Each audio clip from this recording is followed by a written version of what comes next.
오늘도 우리 옆사람 앞뒤 사람 이렇게 인사하면서 교제하겠습니다.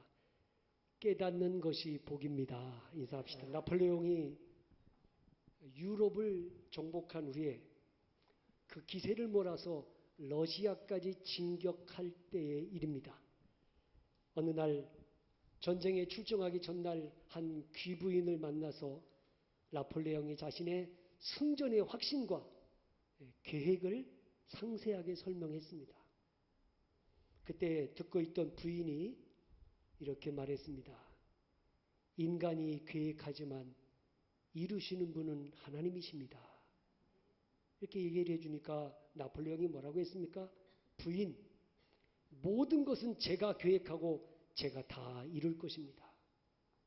자신만만했던 나폴레옹이 결국 전쟁에서 대패하고 1814년 퇴위를 당한 후에 그는 엘바 섬으로 유배되고 말았습니다.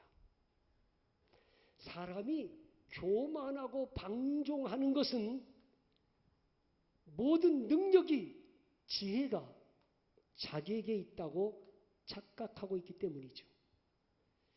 바벨론의 느부갓네살 왕이 어느 날 지붕 위를 거닐다가 그 큰 바벨론 도성을 바라보면서 스스로 이렇게 말합니다. 이 큰 바벨론은 내가 능력과 권세로 건설하여 나의 도성으로 삼고 이것으로 내 위엄의 영광을 나타낸 것이 아니냐. 그러면서 스스로 자족하고 만족해야 합니다.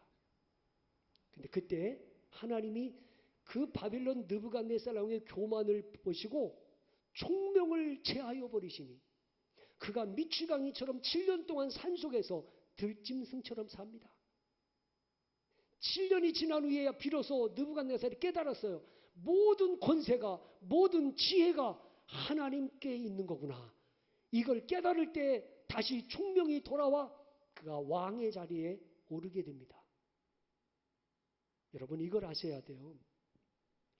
제가 성경을 읽으면서 깨달은 게 뭐냐? 복 중에 복은 깨닫는 것이구나. 응? 사람이 깨닫지 못하면 망합니다.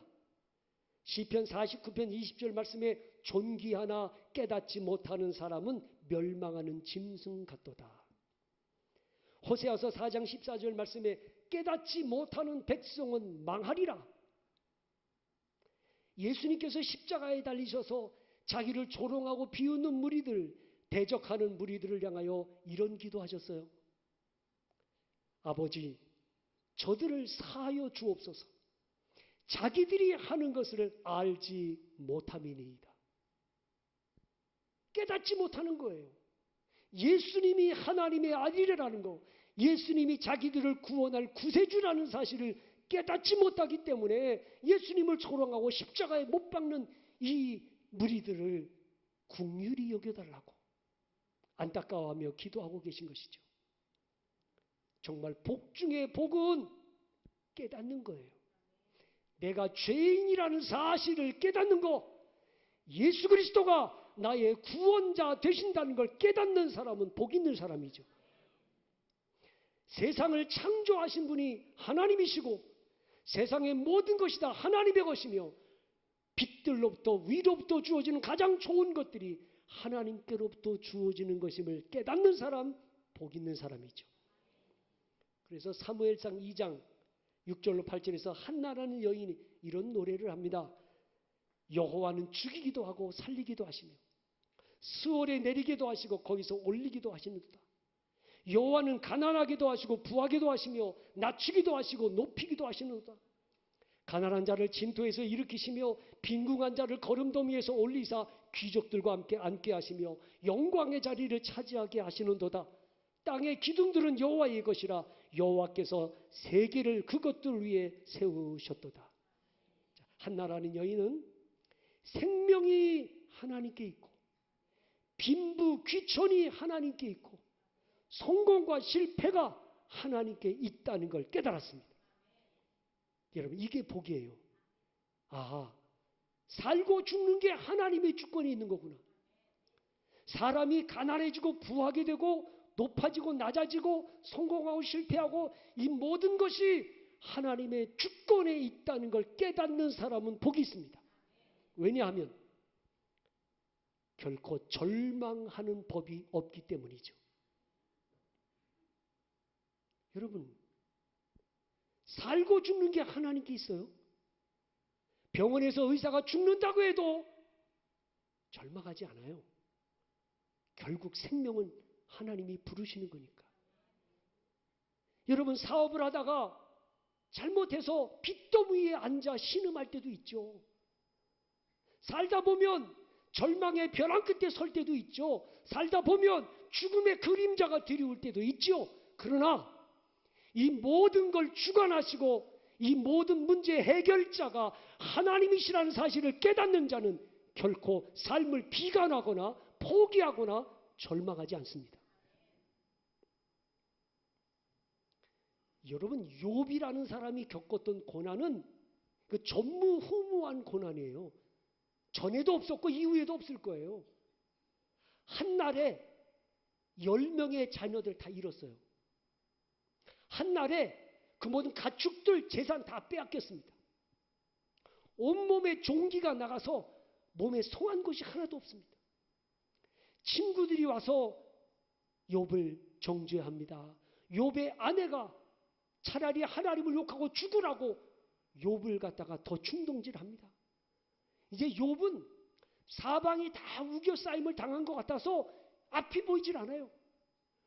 웬만한 사람 같으면 아마 삶을 포기했을 거예요. 자포자기했을 거예요.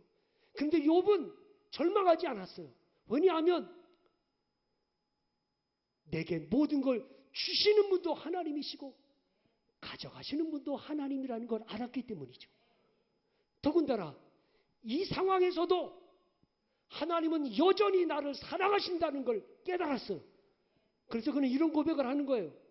그러나 내가 가는 길을 오직 그가 아시나니 그가 나를 단련하신 후에는 내가 순금같이 되어 나오리라. 왜 하나님이 나를 이렇게 고난 가운데 이 불 속에 집어넣었나? 나를 정금 같은 사람 만드시려는 하나님의 사랑이 그 속에 있지 않은가? 욥은 그 고난 가운데서도 포기하지 않았어요. 여러분, 살다 보면 힘들 때 있잖아요. 세상 사람들 말로 하면 죽고 싶을 때 있어요. 모든 걸 다 포기하고 싶을 때가 있어요. 그런데 잊지 마셔야 돼요. 우리 하나님의 자녀들은 정말로 생명이 하나님께 있고 빈부귀천이 하나님께 있고 성공 실패가 하나님의 주권에 있다고 믿는다면 아무리 고난과 절망 가운데 있을지라도 포기하지 마시고 하나님을 바라볼 수 있기를 바랍니다. 하나님만이 해결자이십니다. 하나님은 내 인생을 역전시켜 줄 수 있는 한 분이십니다. 수십억 수백억 빚더미 위에 앉아가지고 도저히 갚을 길이 없는데 하나님이 해결해 주시는 거예요. 병원에서 죽는다고 했는데 하나님이 살려주시는 거예요. 사랑하는 성도 여러분, 정말 내 인생의 모든 주권이 하나님께 있다고 믿는다면 절망하지 마시고 그 어려움 가운데서도 하나님께 희망을 걸고 하나님 바라보면서 믿음으로 주 앞에 더 가까이 나오실 수 있기를 바랍니다. 생사화복이 하나님께 있어요. 빈부귀천이 하나님께 있어요. 성공 실패가 하나님께 있다고 깨달아진다면 그 사람 복 있는 사람인 것은 겸손하게 살기 때문이죠. 여러분, 오늘 본문에 나온 삼손이라는 사람이 왜 이렇게 교만방자하게 오만방자하게 행동하고 왜 이렇게 방종하며 살아요? 예? 들릴라라는 여인에게 마음을 빼앗겨서 사사라는 자기 사명도 잊어버린 채 날마다 들릴라 무릎을 베고 잠을 자면서 결국에는 들릴라에게 이용당해서 두 눈 뽑히고 연자맷돌 돌리는 비참한 신세로 전락했어요. 왜 이렇게 방종하고 삽니까? 이 모든 힘의 근원이 하나님께 있다는 걸 깨닫지 못했기 때문이죠. 삼손은 자기에게 있는 그 힘이 자기 것인 줄 알았어요. 자기가 마음만 먹으면 언제든지 힘을 쓸 줄 알았어요. 근데 오늘 본문 20절에 뭐라고 말합니까? 자, 20절을 다 같이 한번 보겠습니다. 자, 여러분은 스크린을 보시고 한번 읽어주시기 바랍니다. 시작. 들릴라가 이르되 삼손이요 블레셋 사람이 당신에게 들이닥쳤느니라 하니 삼손이 잠을 깨며 이르기를 내가 전과 같이 나가서 몸을 떨치리라 하였으나 여호와께서 이미 자기를 떠나신 줄을 깨닫지 못하였더라. 아멘. 여호와께서 자기를 떠나신 줄 깨닫지 못했다. 다시 말하면 자기에게 있는 그 힘의 능력의 근원이 하나님께 있었다는 걸 몰랐단 말이죠. 내가 전과 같이 나가서 떨치리라. 어림없는 소리요. 하나님이 그를 떠나시니 무기력한 자가 되고 말았어요. 여러분, 모든 능력의 근원이 하나님께 있는 거예요.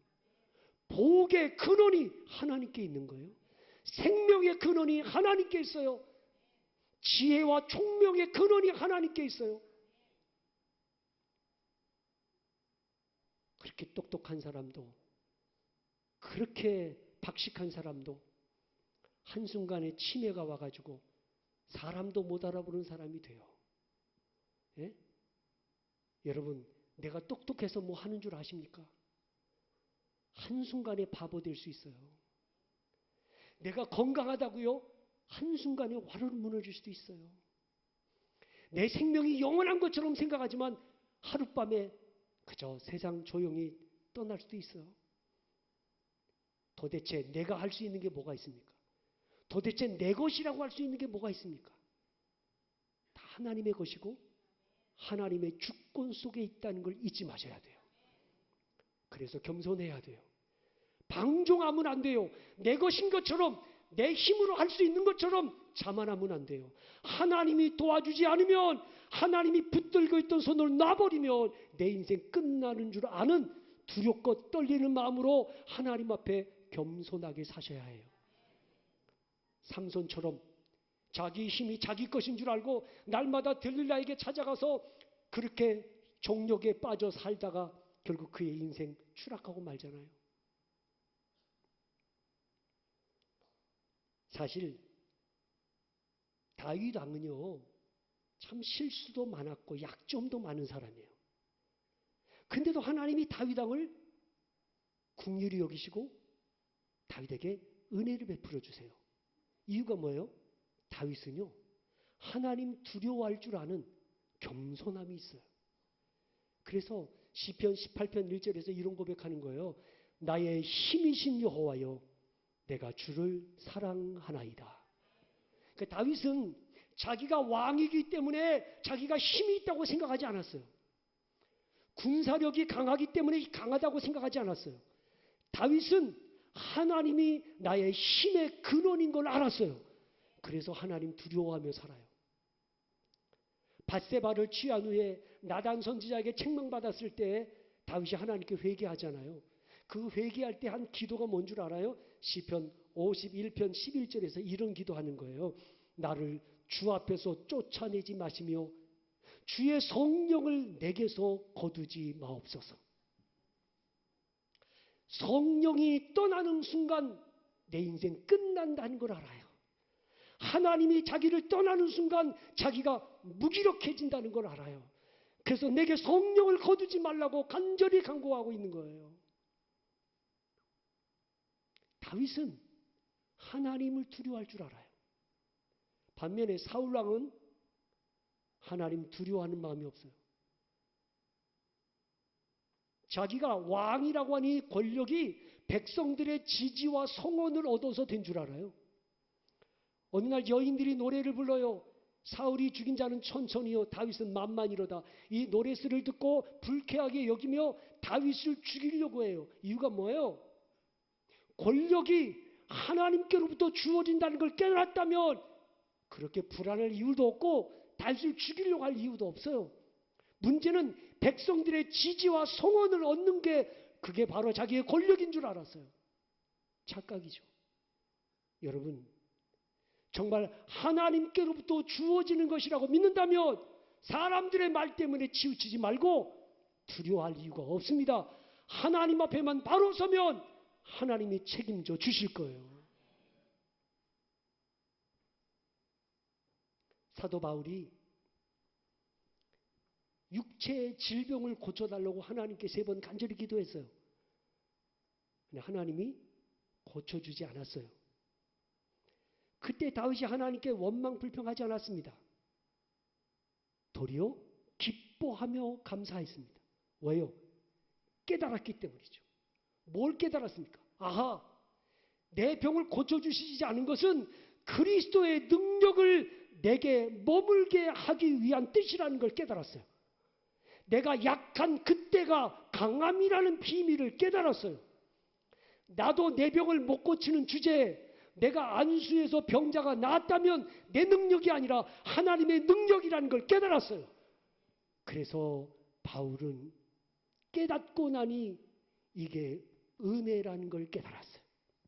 아, 병 고침 받지 못하고 육체의 질병을 안고 살아가는 것, 이것이 은혜요. 이게 축복이라는 걸 깨달았어요. 왜? 그것 때문에 겸손하게 살 수 있었겠습니까? 하나님은요, 겸손한 자를 붙들어 쓰시잖아요. 하나님은 능력 있다고 쓰시는 게 절대로 아니에요. 실력 있다고 쓰시는 게 아니에요. 왜? 하나님은 무능한 자에게 능력 주면 되니까. 부족한 사람에게 지혜를 주시면 되니까. 그러니까 착각하면 안 돼요. 내가 실력 있으니까 능력 있으니까 될 거야. 어림없는 소리요. 하나님은 부족해도 겸손한 사람을 붙들어 쓰시기를 원하시는 거예요. 저는 1994년도 25년 전에 그 힘겨웠던 시간을 잊을 수가 없습니다. 94년도 25년 전에 중동 신도시 아파트 상가로 교회를 이전할 때 저는 부푼 꿈을 안고 이전했습니다.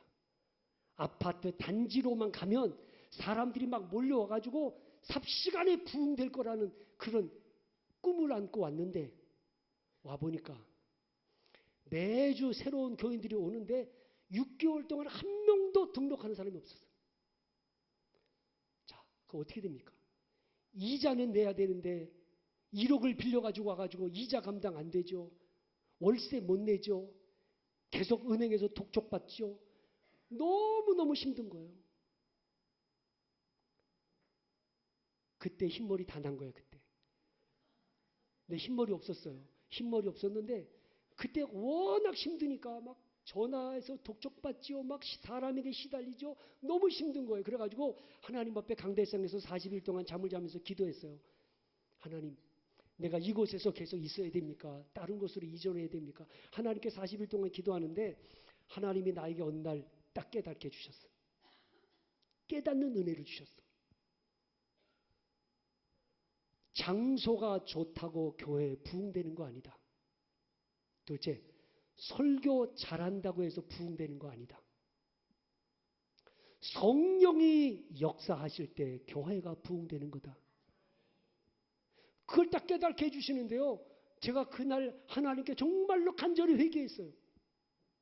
하나님, 장소만 좋으면 교회에 부흥될 것 같은 인간적인 내 생각을 용서해 주세요. 설교 준비 잘해가지고 설교만 잘하면 부흥될 거라고 하는 교만한 생각 용서해 주세요. 이제 다 내려놓고 내가 철저하게 하나님을 의지하고 성령을 의지하며 목회하겠습니다. 그리고 회개하고 나니까 그 다음 주에부터 하나님이 일꾼들을 막 보내주시는 거예요. 등록하는 교인들이 막 생겨나는 거예요.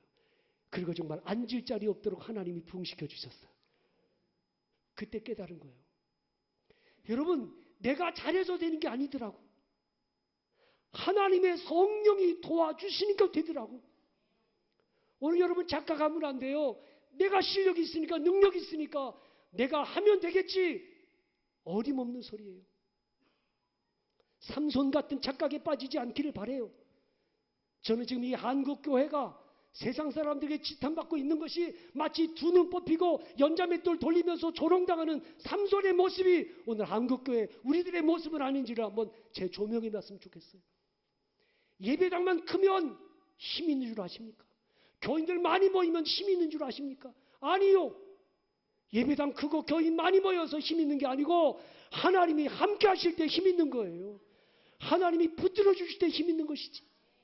하나님 떠났는데 예배당만 크고 교회만 많이 모이면 힘 있는 거라고 착각하고 있는 거, 이건 아니올시다. 한국교회가 이런 삼손과 같은 어리석음에 빠져있지 않을까, 그런 두려움이 생겼어요. 교인 많이 모이니까 우리 교회 힘이 있어. 우리 교회가 크니까 우리 교회 힘이 있어. 그건 삼손과 같은 어리석음에 빠지는 거예요. 그거 아니올시다. 진짜 힘은 하나님이 함께 하시는 거예요. 하나님이 붙잡아 주시고 하나님이 그곳에서 영광을 받으시는 거예요. 오늘 여러분 착각하면 안 돼요. 오늘도 하나님이 나와 함께 하실 때 나는 힘 있는 자가 되는 거예요. 하나님이 붙들고 있던 손을 놔버리면 내 인생 와르르 무너진다는 걸 잊지 마셔야 해요. 깨닫는 사람이 복이 있어요. 생명이 하나님께 있어요. 권세가 하나님께 있어요. 성공과 실패가 하나님께 있어요. 그래서 시편 127편 1절에서 솔로몬이 이런 고백을 하는 거예요. 여호와께서 집을 세우지 아니하시면 세우는 자의 수고가 헛되며 여호와께서 성을 지키지 아니하시면 파수꾼의 깨어 있음이 헛되도다. 모든 것이 다 하나님의 주권에 있다는 걸 한시도 잊으면 안 돼요. 삼손처럼 자기에게 있는 힘이 마치 내 것인 것처럼 자만하고 교만하고 방종하면서 살다가 사명도 잊어버리고 마침내 조롱거리가 되어 있는 삼손을 보면서 오늘 우리들이 다시 한번 하나님 앞에 두렵고 떨리는 마음으로, 하나님이 내게 주신 것이고 하나님이 나를 붙들어 주시기 때문에 내가 이만큼 살아가는 것인데, 오늘도 내 것인 양 교만하고 착각해서 방종하며 살지 말아야지. 두려운 마음이 우리 마음에 있었으면 좋겠어요.